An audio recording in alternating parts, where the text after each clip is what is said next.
Jeeva today பார்வையாளர்களுக்கு வணக்கம். இன்றைய நேர்காணலில் குரு பாட்டாளி மக்கள் கட்சியினுடைய நிறுவனரும் காடுவெட்டி குருவினுடைய மருமகனும் ஆகிய மனோஜ் அவர்கள். சார் வணக்கம். வணக்கம். திடீர்னு கட்சி தொடங்கியிருக்கீங்க. தேர்தல் சமயத்தில் பொதுவாக அந்த கட்சிகள் தொடங்குவாங்க. என்ன நோக்கம்? திடீர்னு இப்படி கட்சி தொடங்குவதனுடைய நோக்கம் என்ன? என்ன கோரிக்கைக்காக இந்த கட்சி தொடங்கப்பட்டிருக்கிறது? எங்களோட அடிப்படை கோரிக்கை சமூக நீதி, சம உரிமை, பெண்கள் உரிமை. எங்களோட சமுதாயம் இன்னைக்கு பிளவுபட்டு கிடக்கு. அதுக்கான முக்கிய காரணம் அன்புமணி அவர்கள். இன்னைக்கு இந்த கட்சி ஆரம்பிக்கிறதுக்கான அடிப்படை நோக்கமே வன்னியர் மக்களை ஒருங்கிணைக்கணும், ஒற்றுமைப்படுத்தணும். ஏன்னா வன்னியர் மக்களோட வளர்ச்சி ஒரு பெரும் சமுதாயமா இருக்கு. தமிழ்நாட்டில் ஒரு பெரிய சமுதாயம்னா வன்னியர் சமுதாயம். அந்த சமுதாயத்தோட வளர்ச்சியை நோக்கி இத்தனை நாள் பாட்டாளி மக்கள் கட்சி இருந்ததுன்ற ஒரு பிம்பத்தை உருவாக்கிட்டு இருந்தாங்க. அந்த பிம்பத்தையே மொத்தமா இன்னைக்கு சுக்குநூறாக உடைச்சிட்டாங்க அன்புமணி அவர்கள். அவர் வெறும் பணத்துக்காக ஒரு அரசியலை பண்ணி மக்களுக்கு தான் துரோகம் செஞ்சாருன்னு பார்த்தா, இவ்வளோ நாள் அவரோட அடிப்படை கொள்கையை எல்லாத்தையுமே விட்டு கொடுத்து ஐயா ராமதாஸ் அவர்கள் அன்புமணிக்காக எல்லாத்தையுமே செஞ்சார். கட்சியில் பல்வேறு துரோகங்களை செஞ்சார் எல்லாருக்குமே. அதை தாண்டி இன்னைக்கு அன்புமணி அவர்கள் என்ன பண்றாங்க, சொந்த தகப்பனையே ஈட்டியால குத்துற மாதிரி அவ்வளோ பெரிய துரோகத்தை செய்யறாரு. பொதுவெளியில இழிவுபடுத்தி பேசுறாரு. அவர்கிட்ட கட்சியை அபகரிக்கிறாரு, கைப்பற்றுறாரு. இதனால என் சமுதாய மக்களுக்கு எந்த விதமான வளர்ச்சியும் கிடையாது. ஏன் சமுதாய மக்கள் இன்னைக்கு கைவிடப்பட்டுருக்காங்க. மாவீரன் காடுவெட்டியார் அவர்களோட வழியில் இன்னைக்கு என் சமுதாய மக்களோட வளர்ச்சிக்காக இன்னைக்கு ஜெய் குரு பாட்டாளி மக்கள் கட்சின்ற ஒரு கட்சியை ஆரம்பிச்சிருக்கோம். அதை டெல்லியில் எலெக்ஷன் கமிஷன்லையும் பதிவு செஞ்சுருக்கோம்.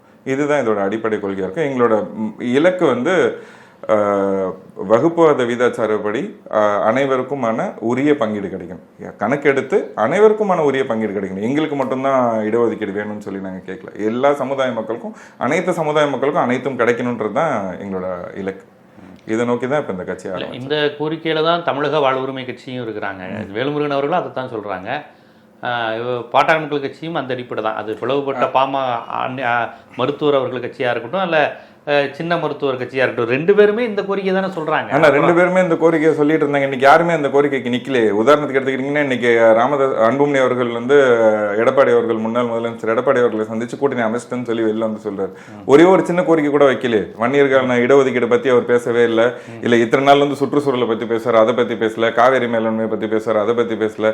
இல்ல விவசாயிகளோட பிரச்சனையை பத்தி பேசினாரு, கிடையாது. அந்த கோரிக்கையை வைக்கல. தொழிலாளருக்கான கோரிக்கை கேட்கல. எதுவுமே கேட்கல. நாங்க கூட்டணி, நாங்களும் எடப்பாடி அவர்களும் அதிமுகவும் கூட்டணியில் இருக்கோம், இந்த எலெக்ஷனை தேர்தலை சந்திக்கிறோம்னு சொல்லிட்டு போறாரு. இது எங்க அவரோட கொள்கை எங்க இப்ப இடஒதுக்கீடு பத்தி அவரோட நிலைப்பாடு என்ன கேட்டாரு? போன எலெக்ஷன்லயாவது ஒரு 10 அம்ச கோரிக்கைன்னு சொல்லி சொன்னாங்க, அதை படிச்சாரு. கண் தொடர்புக்காவது ஒரு 10 அம்ச கோரிக்கைன்னு சொல்லி சொன்னார். இந்த எலெக்ஷன்ல அது எதுவுமே சொல்லவே இல்லை. எதனால? அவருக்கு இருக்க பயம். இப்போ இன்னொரு பாட்டாளி மக்கள் கட்சி, நாங்கள் ஜெயகுரு பாட்டாளி மக்கள் கட்சின்னு ஒரு கட்சி ஆரம்பிச்சிருக்கோம். இது ஒரு பக்கம் பயம் இருந்தாலும் சிபிஐ வழக்கு இருக்கு அவர் மேல. அமித்ஷா வந்தவர் சொல்லிட்டாரு, நீ சட்டசபைக்கும் போக மாட்டேன், எங்கேயுமே போக மாட்டேப்பா, பாட்டியால் ஹவுஸ்ல இருக்க ஜெயிலுக்கு தான் போவோன்னு சொல்லி அவர் மிரட்டினதுனால இன்னைக்கு அவர் அந்த கூட்டணிக்கு ஓடி போய் இன்னைக்கு காலங்கத்தால போய் எந்த ஒரு ஆரவாரம் எதுவுமே ஒரு முன்னறிவிப்பு இல்லாமல் போயிட்டு சந்திச்சு கூட்டணியை ஃபைனல் பண்ணிட்டு வந்திருக்காங்கல்ல. இதெல்லாம் பார்க்கும்போது எங்க மக்கள் கைவிடப்பட்டிருக்காங்க. இத்தனை நாள் நம்மளுடைய அடிப்படையான கோரிக்கைகளுக்காக இந்த அமைப்பு இல்லைங்கிற உணர்வு வன்னியர் சமுதாய மக்களுக்கு வந்துருச்சு இல்ல. ஏன்னா அடிப்படையான கோரிக்கை இதுதான். இத்தனை நாள் தியாகிகள் இருந்தாங்க. 25 தியாகிகள் உயிர் நீத்தத்துக்காங்க இடஒதுக்கீடுக்காக. 87 காலத்துல சாலை மறியல் போராட்டத்துல உயிர் நீத்தாங்க. அன்னைக்கு அதிமுக ஆட்சி தான் அவங்க சுட்டு கொண்டுச்சு. சுட்டு கொண்ட ஆச்சு. இன்னைக்கு அவங்க கூட தான் கூட்டணி வச்சிருக்கீங்க.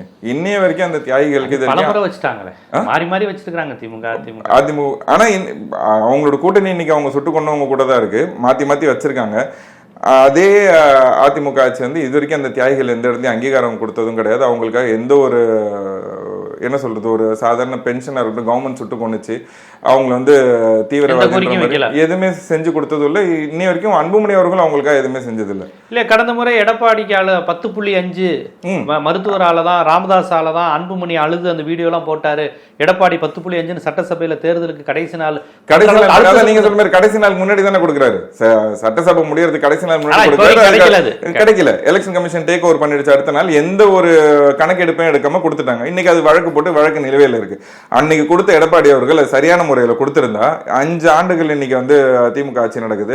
இவர் வந்து எதிர்க்கட்சி தலைவரா இருக்கு. எந்த ஒரு இடத்துலயுமே நான் கொடுத்த 10.5க்கு என்ன ஆச்சுன்னு ஒரு கோரிக்கை கூட வைக்கலையே.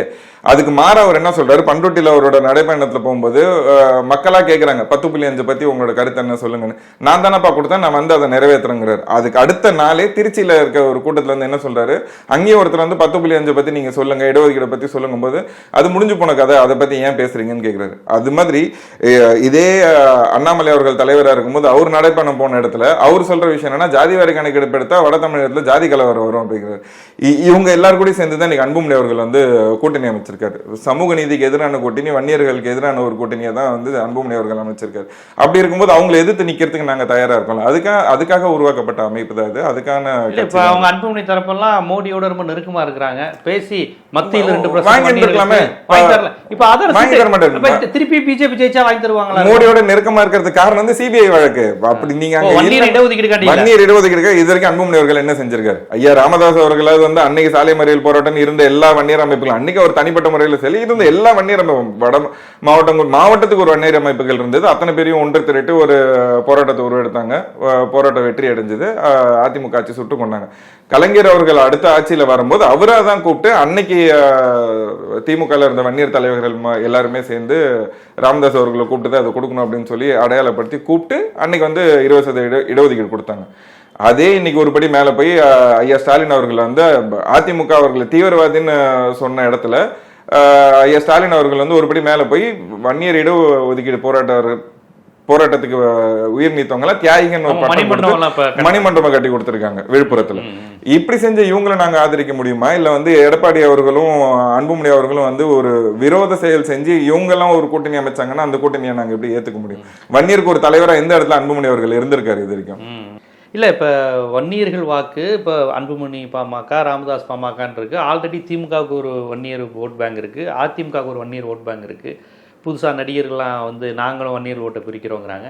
இப்போ இந்த தேர்தலில் யாருக்கு எந்த கூட்டணிக்கு போக அதிக வாய்ப்பு இருக்குன்னு நினைக்கிறேன்? இப்போ குறிப்பாக நீங்கள் கேட்ட இடத்துல நடிகர்கள்லாம் வந்திருக்காங்க, வன்னியர்களோட வாக்கு அவங்களுக்கு இருக்குன்னு சொல்றீங்க. ஆனால் அதே நடிகர் வந்து இன்னைக்கு ஒரு கட்சி ஆரம்பிச்சிருக்காரு, அவர் மாநில பொறுப்பு போட்டிருக்காரு. எந்த இடத்துலையுமே ஒரு மாநில பொறுப்புல கூட வன்னியருக்கு ஒரு வன்னியர் கூட போகல. அப்படி அவருக்கு இருக்க விரோதம் வன்னியர் மேல இருக்க விரோத அரசியல். ஏன்னா அனைத்து கட்சியுமே வன்னியர் விரோத அரசியல் தான் செய்யறாங்க. உதாரணத்துக்கு பாஜக சொன்னா, அதிமுக சொன்ன, இன்னைக்கு வந்து அவர் விஜய் அவர்களுமே வந்து வன்னியருக்கு விரோத அரசியல் தான் செய்யறாங்க. அஞ்சலி அம்மால வந்து கொள்கை தலைவரா வச்சிருக்காரு. அஞ்சலி அம்மால என்ன செஞ்சிருக்காங்க, அஞ்சலி அம்மால என்ன செஞ்சிருக்காங்கன்னு கூட அவங்களுக்கு தெரியாது. அப்படி அஞ்சலி அம்மால வச்சிருக்க நீங்க எத்தனை வன்னியர்களுக்கு வந்து அதுல பிரதிநிதித்துவம் கொடுத்திருக்கணும்? ஒரு வன்னியர்கள் கூட வந்து மாநில பொறுப்புல கொடுக்கலையே. அப்படி இருக்கும்போது அவங்கள நோக்கி எப்படி வன்னியரோட வாக்கு இருக்கும்? இன்னைக்கு வந்து வன்னியர்களுக்கு ஒரு ஆதரவா தான் நாங்க இந்த கட்சி ஆரம்பிச்சிருக்கோம், ஜெயகுரு பாட்டாளி மக்கள் கட்சி. எங்களோட நிறுவன தலைவர் குரு விருதாம்பிகா அவங்க இருக்காங்க, மாவீரன் காடுவெட்டியார் அவர்களோட மகள் தான் வந்து நிறுவன தலைவராக போட்டிருக்கோம். அவங்க பின்னாடி வந்து வன்னியர்களை ஒன்று திரட்டி நாங்க எந்த கூட்டணிக்கு ஆதரவு தருவோமோ அந்த கூட்டணி கண்டிப்பா வெற்றி கூட்டணி அமையும்ன்றதை நாங்க இந்த இடத்துல வந்து தெரிவிச்சுக்கிறேன். பாத்துருவோம் இந்த எலெக்ஷன்ல வந்து அன்புமணி அவர்களோட பாட்டாளி மக்கள் கட்சியா இல்ல ஜெயகுரு பாட்டாளி மக்கள் கட்சியா, எந்த பாட்டாளி மக்கள் கட்சியில வந்து வன்னியர்களோட வாக்கு இருக்கு. அன்புமணியான சட்டமன்றத்தில் நிக்க மாட்டாரு, டார்கெட் பண்ணி நிப்பீங்களா? இல்ல, அவங்க நின்னாலும் சரி, அவங்க சார்பா யார் நின்னாலும் சரி, அவங்க எதிர்த்து எங்களோட நிறுவன தலைவர் குரு விருதாம்பிகை அவர்கள் கண்டிப்பா வந்து களமிறங்குவாரு. அதுக்கான வாக்குறுதியை நாங்க தருவோம். கண்டிப்பா நீங்க உங்க அமைப்புல இருந்து ஆளை இறக்கு, எங்க அமைப்புல இருந்து எங்க நிறுவன தலைவரே நிப்பாங்க. குரு விருதாம்பிகை அவர்களே வந்து கண்டிப்பா போட்டிடுவாங்க. குரு அவருடைய மகள் அவங்களோட மகளே நிப்பாங்க. கண்டிப்பா அவங்க தான் நிறுவன தலைவர், அவங்க கண்டிப்பா போட்டிடுவாங்க இந்த எலெக்ஷன். இப்ப இந்த நிலையில் இப்ப அன்புமணி முழுக்க ஒரு பாஜக சார்பு, ஒரு பாஜக நபராகவே மாறிவிட்டு பாஜக இது வந்து நாங்க மட்டுமே சொல்ல, ஐயா ராமதாஸ் அவர்களே வந்து இன்னைக்கு அவரு அன்புமணி அவர்கள் வந்து RSS கைக்கூலி ஆயிட்டாரு, மகளும் சொல்லிருக்காங்க, அவங்களும் சொல்லிருக்காங்க. அவங்களே என்ன சொல்ற, ராமதாஸ் அவர்களே வந்து அவர் மேல சிபிஐ வழக்கு இருக்கு, அந்த வழக்கு எடுத்து விசாரிங்க அப்படின்னு சொல்றாரு. ஏன்னா இத்தனை நாள் வந்து நாங்க அதை ஒரு விதத்துல பாராட்டுறோம். ஏன்னா இத்தனை நாள் வந்து அவர் செஞ்ச எல்லா அநீதிகளும், அவர் செஞ்ச அநியாயங்களையும் பொறுத்துக்கிட்டு இருந்தாரு. தன் மகன் கட்சியில வளரணும் அப்படின்றதுக்காக எவ்வளோ இடத்துல வந்து அவரு சில தவறுகளை செஞ்சிருந்தாலும் அது எல்லாத்தையுமே பார்த்து பொறுத்துக்கிட்டு அமைதியாக தான் இருந்தாரு ராமதாஸ் அவர்கள். இன்னைக்கு சொந்த பெத்த மகனே வந்து எதிர்த்து நெஞ்சில் உதைக்கும் போது வந்து அதை தாங்க முடியாம அவர் செஞ்ச துரோகங்களையும் தப்பி சொல்றாரு. அவர் வந்து நான் ஹெல்த் மினிஸ்டர் ஆக்கினதே நான் செஞ்ச முதல் தப்பு அப்படின்னு சொல்லி ஆரம்பிச்சதுல இருக்கட்டும், இன்னைக்கு வந்து அவர் மேல சிபிஐ வழக்கு இருக்கு, அதை விசாரிங்கன்னு சொல்றது வந்து ராமதாஸ் அவர்களே வந்து சொல்றாரு. எப்படி டீச்சர் புள்ள மக்குன்ற மாதிரி தான் பெத்தெடுத்து வளர்த்த பிள்ளைய வந்து ஒரு மக்குன்றதை அவரே வந்து வெளி உலகத்துக்கு தெரிவிக்கிறாரு இன்னைக்கு. எந்த இப்போ வன்னியர் சமுதாய மக்கள் பாத்தீங்கன்னா அவங்களோட அப்பாவுக்கு வந்து உடம்பு சரியில்லை, இல்ல தாய் தந்தை யாருக்கு உடம்பு சரியில்லைனாலும் கையில காசு இல்லைனாலும் சொத்து கீத்து வித்து கடன் வாங்கியாவது வந்து சிகிச்சை செய்ய பார்ப்பான். ஆனா ஒருத்தர் வந்து ராமதாஸ் அவர்கள் வந்து தலகாணியை வச்சு அமுக்கி கொல்லு அப்படின்னு சொல்லி போடுறான், கழுத்துல துண்டை போட்டு இறுக்கி கொல்லுன்னு சொல்லி போடுறவன்னு இன்னைக்கு கூட்டு பொறுப்பு கொடுத்திருக்காரு அன்புமணி அவர்கள். இது எந்த விதத்துல வந்து நம்ம ஏத்துக்க முடியும்? இது ராமதாஸ் அவர்கள் வந்து ஐயா ராமதாஸ் அவர்கள் வந்து மேடையில சொல்லிட்டு அழுகிறாரு. என்னதான் எங்களுக்கு அவர் மேல மாற்று கருத்து இருக்கு, கடந்து நாங்க பல ஆண்டுகளா வந்து அவர் மேல மாற்று கருத்து வச்சிருக்கோம், அன்புமணி அவர்கள் மேலேயும் எல்லா கருத்தையும் வச்சிருக்கோம், எங்களுக்கு மாற்று கருத்து இருக்கலாம். பெத்த தகப்பனையே வந்து ஒருத்தர் கொல்லுன்னு சொல்லும் போது அவனை பாராட்டி நீ மேடையில பொறுப்பு கொடுத்தா நீ எந்த விதத்துல வன்னியர் மக்கள் தலைவர் கருவிகள் வச்சிருக்காங்க. இவர் எப்படி நாங்க தகப்பனுக்கே நீங்க வந்து இவ்வளவு துரோகம் செய்யறீங்கன்னா இந்த மக்களுக்கு எந்த இடத்துல என்ன நிலைப்பாடு இருக்கு, உங்களுக்கு எங்க நிப்பீங்க, உங்களை எப்படி நாங்க தலைவரை அடையாளம் படுத்திக்க முடியும், எப்படி உங்க பின்னாடி நாங்க வர முடியும்? இன்னைக்கு வந்து கூட்டணியை நிறைவேற்றிட்டீங்க, கூட்டணியை வந்து ஃபைனலைஸ் பண்ணிட்டீங்க, ஆனா கூட்டணியில ஒரு கோரிக்கை கூட வைக்கலையே. வன்னியர் மக்களுக்கான ஒரு கோரிக்கை இல்ல, இடஒதுக்கீடு பத்தி ஒரு விஷயம் இல்ல, பெண்கள் பாதுகாப்பு பத்தி பேசுறீங்க, அதை பத்தி ஒரு விஷயம் கேட்கல. அன்புமணி இந்த பாஜக அதிமுக கூட்டணி பணத்துக்கான கூட்டணி, வன்னியர் மத்தியில் எடுபடாது, கண்டிப்பா ஜெயிக்க மாட்டாங்க. ஆல்ரெடி 2021 எலெக்ஷன்லயே அவங்களோட கூட்டணி எதிர்த்து தான் நாங்க வந்து பிரச்சாரம் செஞ்சோம். 25 தொகுதியில் அவங்க நின்னாங்க, எல்லா இடத்துக்கும் பிரச்சாரம் செஞ்சோம், அவங்க 20 தொகுதியில் வீழ்த்தி இருந்தோம். இந்த வாட்டி அவர் நிக்கிற எல்லா தொகுதியிலையும் நாங்க வந்து கண்டிப்பா அன்புமணி அவர்களோட கூட்டணியை முறியடிக்க இது பண்ணுவீங்க. இன்னொரு பக்கம் மருத்துவர் ராமதாஸ் அவர்கள் திமுகவோட பேசுறாங்க, 7 சீட்டு 4 சீட்டு கன்ஃபார்ம் ஆயிருச்சு அப்படிங்கிறாங்க. அதே மாதிரி அவர் திமுக விமர்சிக்காம பாஜக மட்டும் தான் விமர்சிக்கிறாரு. அப்ப திமுகவோட வரவும் வாய்ப்பு இருக்கு ராமதாஸ். அது ஐயா ராமதாஸ் அவர்கள் தான் முடிவெடுக்கணும். அவர் எந்த பக்கம் கூட்டணி போறாரு என்னன்றது இன்னும் தெரியல. இன்னைக்கு அன்புமணி அவர்கள் அவரோட கூட்டணி நிலைப்பாட சொல்லிட்டாரு. இதுக்கப்புறம் ஐயா ராமதாஸ் அவர்கள் வந்து அவரோட கூட்டணி நிலைப்பாட சொன்னா அது என்ன ஏதுன்றது தெரியும் நம்ம. அவர் வந்து அந்த அவர் போராடி இருக்காரு, நாங்க இல்லைன்னு மறுக்கல. அவரும் மாவீரன் காடிவெட்டியார் அவர்கள் தான் அந்த கட்சியை வந்து உருவாக்குனாங்க, கட்சியை வளர்த்தெடுத்தாங்க, மற்றும் பல தலைவர்கள் கூட உறுதுணையா இருந்தாங்க. ஆனா எந்த இடத்துலயுமே அன்புமணி அவர்கள் வந்து கட்சிக்காகவோ மக்களுக்காகவோ போராடினது கிடையாது, மக்களுக்காக நின்னது கிடையாது. அவர் வந்து 2021 எலெக்ஷனுக்கு முன்னாடி நடந்த அந்த மறியல் போராட்டத்துல கூட ரயில்ல கல்லு விட்டு அடிச்ச தொண்டர்களுக்கும் எங்களுக்கும் அவங்க எங்க கட்சிக்காரங்களே இல்லைன்னு சொல்லி கைவிட்டார். அன்னையிலேருந்து இன்னைய வரைக்கும் இந்த மக்களை வந்து வெறும் முட்டாள் மக்களாகவும் ஓட்டு போடுறவங்களும் கோஷம் போடுறதுக்கும் கொடி பிடிக்கிறதுக்கு மட்டும்தான் அன்புமணி அவர்கள் பயன்படுத்துறாரு.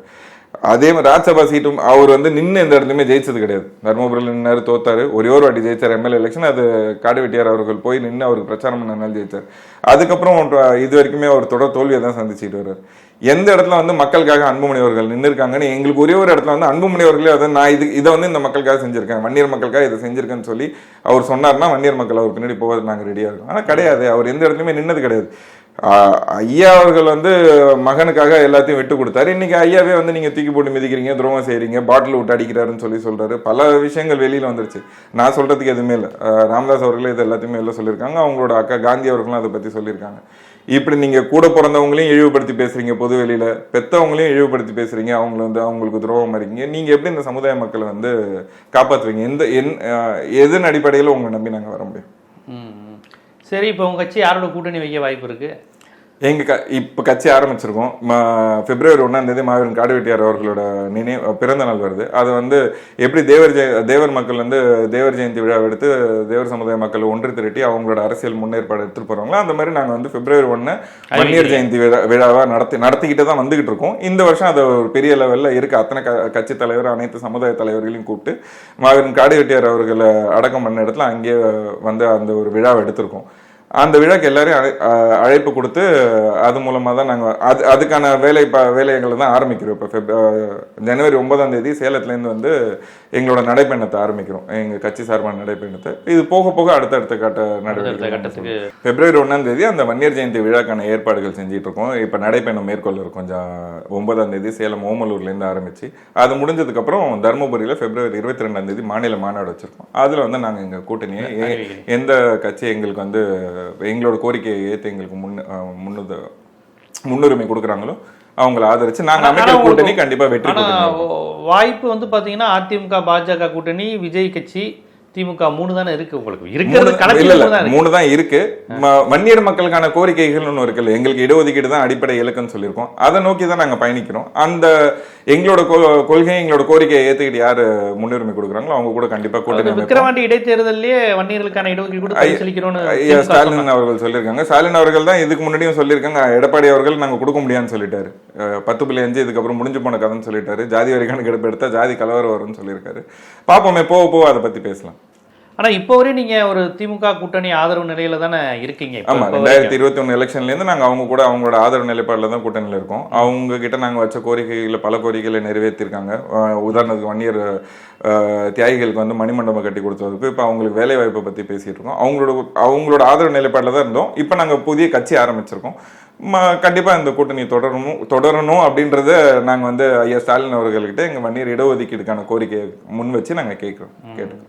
ஏன்னா இப்போ ராமதாஸ் பாமகவும் திமுக வரப்போவதா சொல்றாங்க. 7 சீட்டுங்கிறாங்க, 4 சீட்டுங்கிறாங்க. இப்போ நீங்களும் அங்கே போனீங்கன்னா ஓரளவுக்கு வன்னியர்கள் வாக்குகள் அங்கே ஓரளவுக்கு ஒரு வன்னியர்கள் வாக்கு எங்க பின்னாடி இருக்கு. மாவீரன் காடுவெட்டியார் அவர்களோட விசுவாசிகள் அனைவரும் எங்க கூட இருக்காங்க. யாருமே வந்து அன்புமணி அவர்கள் பின்னாடி யாருமே கிடையாது. மாவீரன் காடுவெட்டியார் அவர்களோட விசுவாசிகள் அனைவருமே வந்து ஜெயகுரு பாட்டாளி மக்கள் கட்சியில தான் இருக்காங்க. எல்லா இடத்துலையுமே நாங்கள் இப்போ வட தமிழகம் முழுவதும் பொறுப்பு போட்டிருக்கோம். இந்த நடைப்பயணத்தை மேற்கொண்டு எங்களோட வன்னியர் மக்களுக்கான ஒற்றுமையை ஒன்று திரட்டி நாங்கள் வந்து வாக்கு சேகரிப்போம் எங்களோட கூட்டணிக்கு. பார்ப்போம் என்ன நடக்குதுங்கிறத நம்ம பொறுத்து தான் பார்க்கணும். நன்றி. திமுக ராமதாஸ் கூட்டணி வருதுங்கிறாங்க. நீங்க புதுசா வன்னியர்கள் மத்தியில் ஒரு கட்சி தொடங்கியிருக்கீங்க. ஆனா அவர் தெளிவா பாஜக கூட்டணின்னு உறுதியா இருக்காரு அன்புமணி. ஆனா சிபிஐ வழக்கு இருக்கு, அவர் ஊழல் வழக்கு இருக்கு. ஆமா. ஆனா இப்ப ஒருவேளை இப்ப ராமதாஸ் திமுக நீங்க எல்லாருமே ஒரு வன்னியர் கட்சியா போனீங்கன்னா தலித்துகள் வாக்குகள் வட தமிழகத்துல திமுகவுக்கு பாதிக்குமா? நீங்க போனீங்கன்னா தலித்துகள் ஓட்டு போடுவாங்க மாட்டாங்க, அந்த ஒரு கன்ஃபியூஷன் வருமா? இல்ல, நான் என்ன கேட்கறேன்னா, அண்ணன் திருமாவளவன் அவர்கள் வந்து எந்த இடத்துல வந்து வன்னியர்களுக்கு இடஒதுக்கீடு கொடுக்க கூடாதுன்னு சொல்லல. இதுக்கு முன்னாடி நானும் அவருக்கு எதிராக எதுவுமே பேசல. இதுக்கு முன்னாடி இருந்த பிரிவினை அரசியல் பண்ணது அன்புமணி அவர்கள். எல்லா இடத்துலயும் வந்து தலைவர்கள் கிட்ட அவர் பேசிட்டு தொண்டர்களை வந்து எதிர்ப்பு அரசியலில் கிளப்பி விட்டு அடிதடி சண்டையில் விட்டுருந்தோம். அந்த மாதிரி நாங்க சகோதர சமூகமா தான் இத்தனை நாள் இருந்தோம்.